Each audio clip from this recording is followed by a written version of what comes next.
Hi, and thank you for joining us for this episode of Springdale Today. I'm your host, Mary Jordan.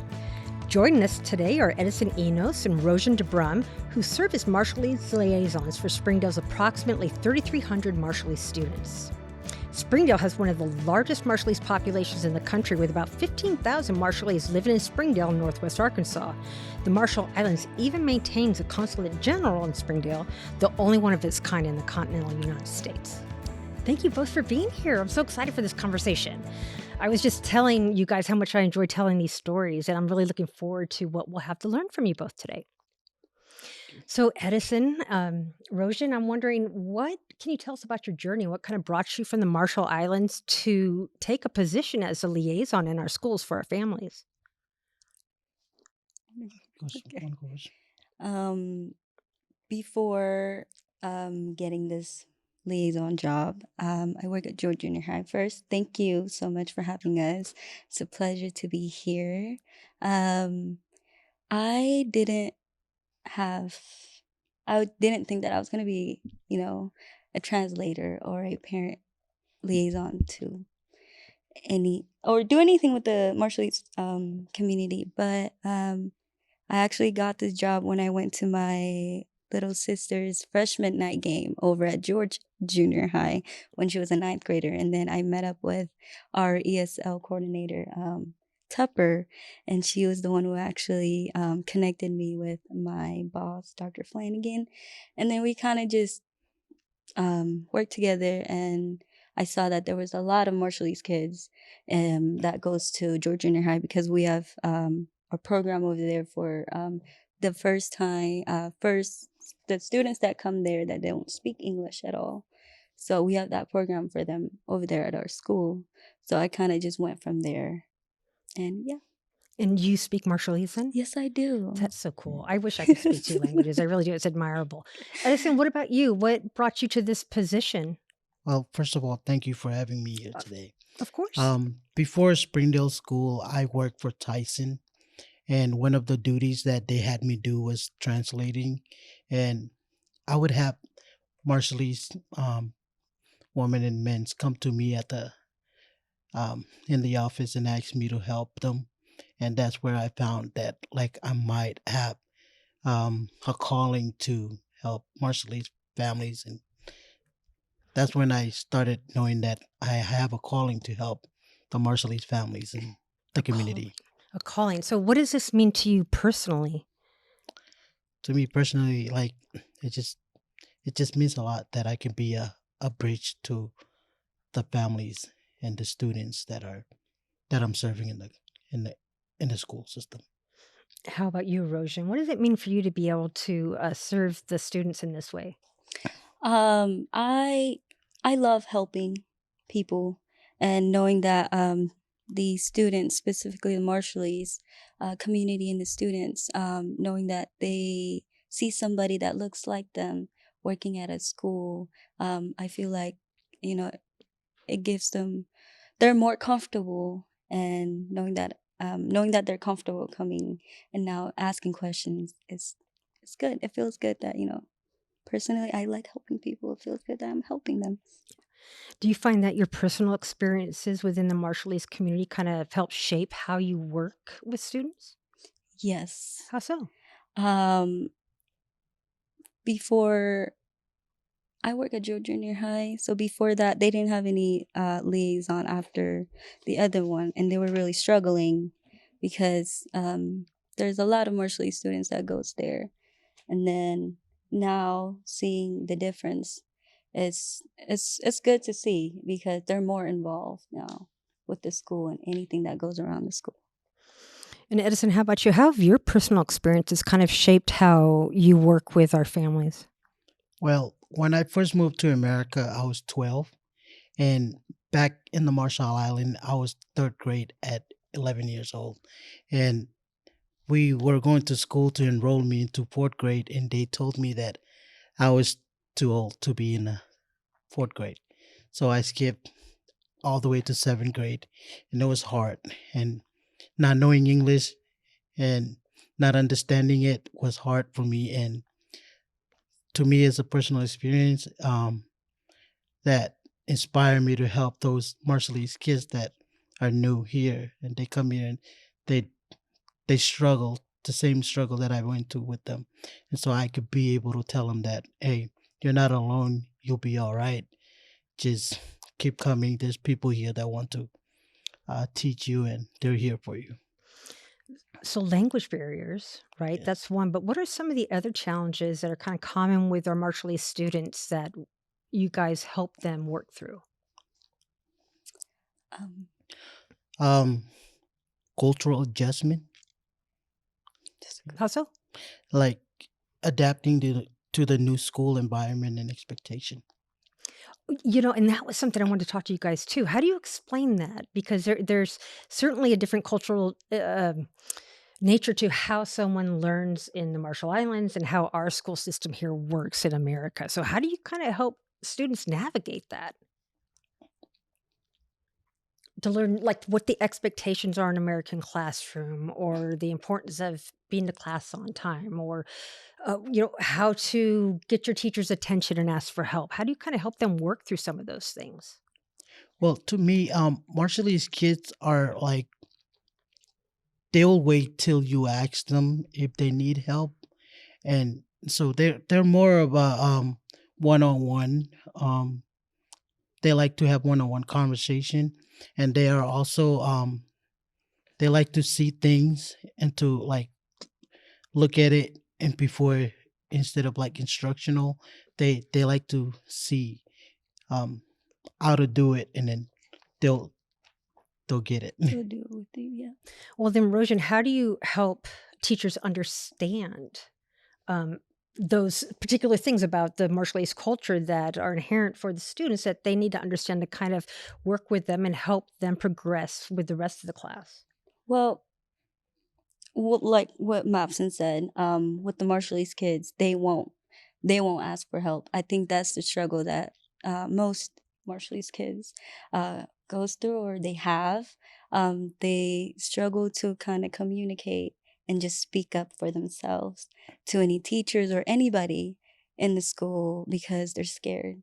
They're too scared Right. to even just go out there and ask for help if they need it. Same goes for our parents as well.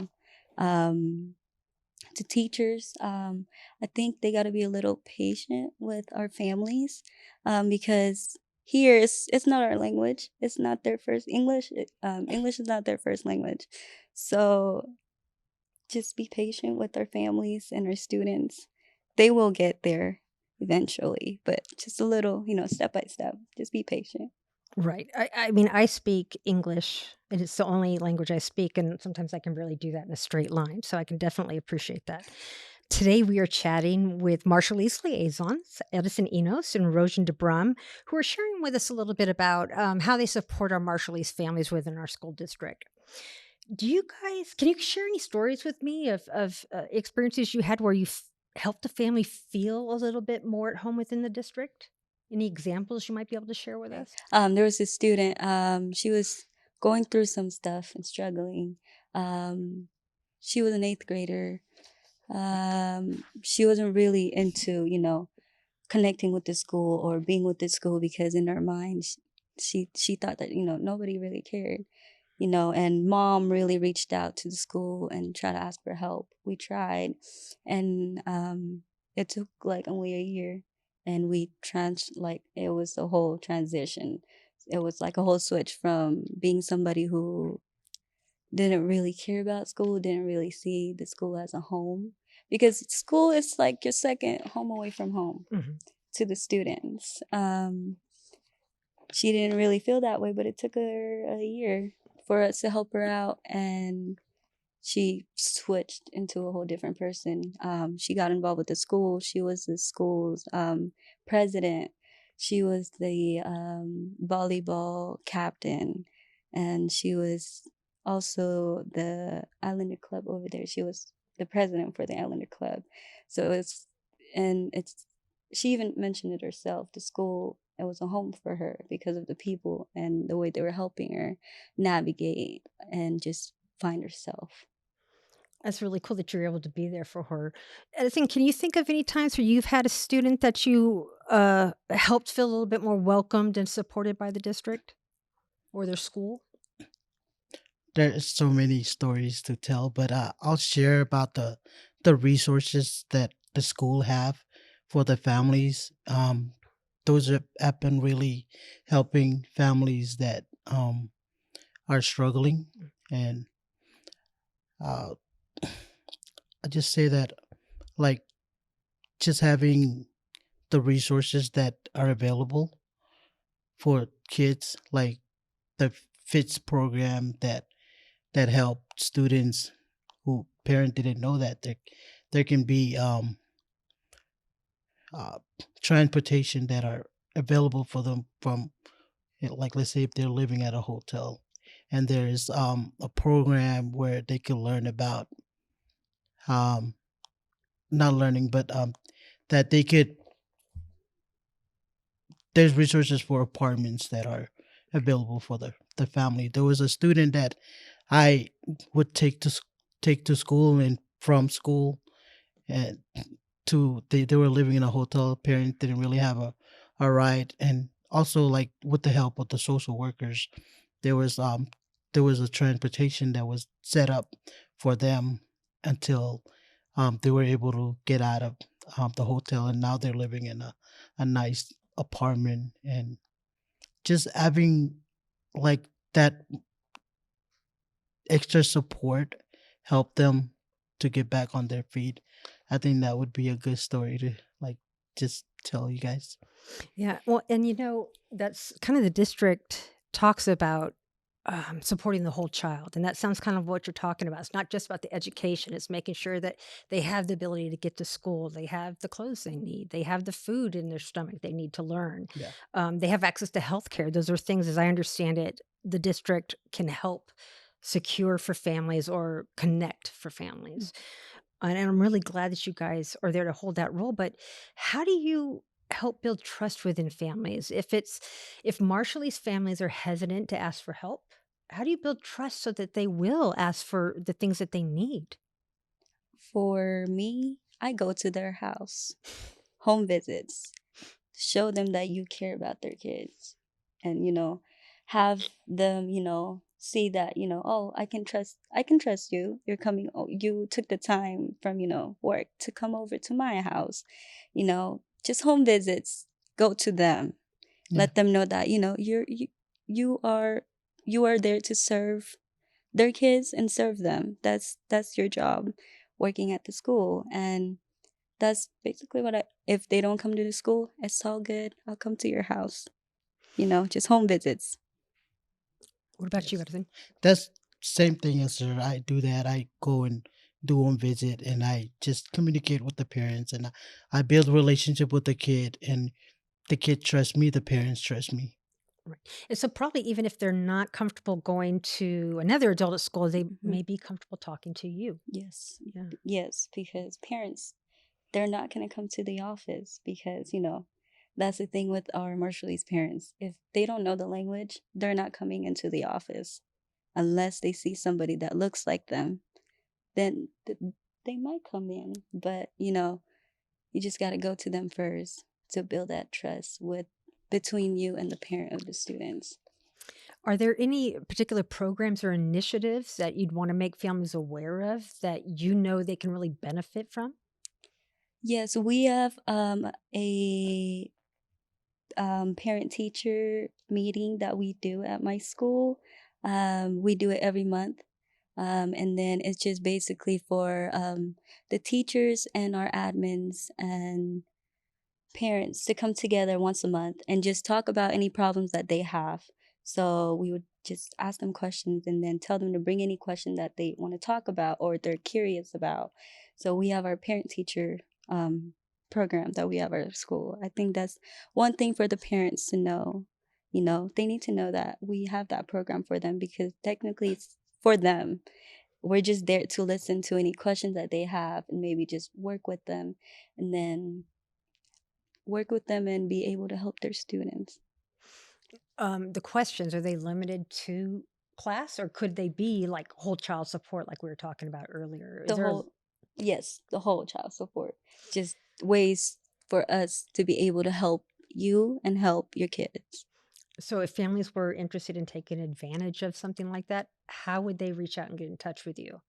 We post about it on our social medias. Um, Come to the school. They're so welcome to come to our school to ask questions. No.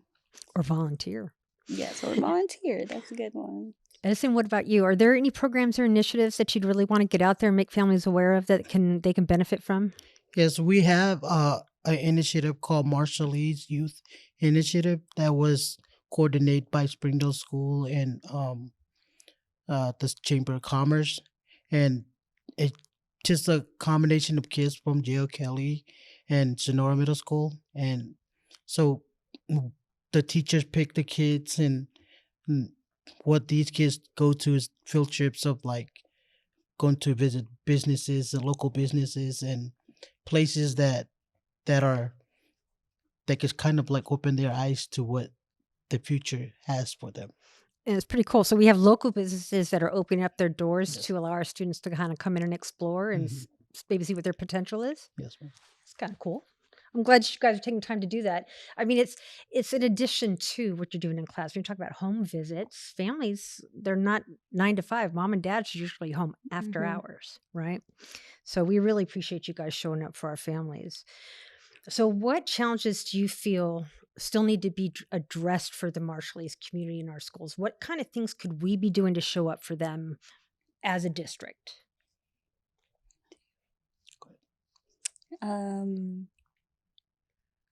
What kind of challenges? I think the biggest one has to be transportation. Transportation. Yes. Right. I think that's the biggest one, because I don't know about your school, Edison, but my school, my kids, they struggle with transportation, struggle with, trying to get a ride to get to school. And it's true. There may be like 3 families living in like a household, like 3 different families living in one household, but they all don't have, all 3 rides. I think that's the biggest problem and challenge that we have at our school. Okay, so it's really important that families communicate if that's a need so that we can Yes. help get their kids there. I know that schools too, our schools are the only place some families eat, kids eat. So that's another factor for getting them there. What about you, Edison? Is there anything outside of transportation that you think that we as a district could really be looking at to see how we might better serve our families? Just like back to language barriers, I really think that what needs to communicate out there needs to be accurate and right, and be checked by one of the Marshallese liaisons, so that what could go out there, the parents could really understand. And yeah, I think that's one of the biggest. I agree, challenges. especially because we don't really have the ability to translate Marshallese like we do, like say Spanish or French. Yes. Right. To go with his, I think there's this thing going on Google. What is it? Is it the translation? And there's this Marshallese translation on there. I think we don't need to use that to anything that goes to our to any Marshallese in the translation. I think the Google Translator for Marshallese, it doesn't work. It's not accurate, So one of any liaisons that work in the district, or anybody that works in the district, please don't use it, because it's not accurate to our families. Whenever it goes out, it's not right, so it's not the same as, whenever we put on Spanish translator, it's accurate. But Marshallese, I think that's the biggest challenge that we're facing right now, getting stuff from that translator app. Yeah, I guess it doesn't do us much good to get information out No, if it it's does not not. accurate. So I imagine we could recommend that if schools or anybody needs help with translation, they reach out to the ESL office, perhaps? Reach out to your liaison. They are there for a reason. They are there to work. We're there to serve you. I think that's the biggest one. Reach out to your liaisons. If they're not available, they should be available for you. that's our job. That's what we're there to do. Or the ESL office if we're not available to do so. Yeah. Thank you for sharing that. Yeah. My other thought on challenges that we face here in Springdale is like accessing the resources. Like kids, do they know where they can go to tutors to get their grades up? Like, does the parents know that? Does the parents know where they can take their kids to get tutors and get helps and stuff like that? I wrote that on my notes, and How do we like get that extra information to 'em? counseling. Um, I didn't know as a parent that there's counseling program for the kids when they're at school in terms of their behaviors, and until I started working at the school. And so we want to make sure that these resources are out there to the parents, and that they know that their kids are in a safe environment. Thank you guys for making sure that our families are as formed as we can on that. And we'll do our best, I know, as a communications office to kind of help get the word out there however we can. We're getting ready to kind of wind things up, and I'm wondering, what do you guys hope for the future of our Marshallese students in the years to come? I hope that they study hard and they get more involved within the school. It's always great to see, let's say a sport. It's full of Marshallese kids. Makes my heart so happy. Getting involved with the school, whatever it is, clubs, join that club, study hard, because your teachers are also doing their part in teaching you. So you take your part and, learning from your teachers, listen to your teachers, study hard, try your best. You will be somebody in the future. You are capable. What about you, Edison? I'm hoping to see a lot of doctors and lawyers and teachers and kids that are going to become somebody, and they're growing up to make the environment better. Yeah, and hopefully they'll stay here in Northwest Arkansas, Yes. where we can see them flourish and do all those incredible things. We've talked about a lot, and you guys have definitely made me smarter about things. Is there anything you guys want to be sure to share today that I didn't consider as a part of this conversation?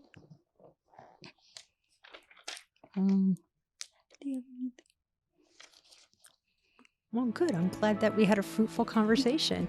And I hope that we get to talk to you guys more in the future, and that you'll keep us informed about what's happening in our schools and with our families. Thank you so much for having us. Thank you. Thank you both for being here. Thank you for joining us for this episode of Springdale Today. You can catch this and previous episodes of Springdale Today on YouTube, Facebook, or Instagram, and listen to the podcast on iTunes, Spotify, or your favorite podcast app.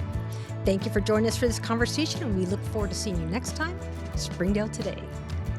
Springdale Today is a production of the Springdale Public Schools Communications Office. The podcast is hosted by Mary Jordan and is produced and edited by Micah DeLacy. Be sure to subscribe to Springdale Today for free on your favorite podcast platform. And don't forget to follow Springdale Today on social media for episode updates and behind-the-scenes conversations. Thank you for listening. We hope you will join us in the future as we continue to learn about the amazing stories happening in Springdale today.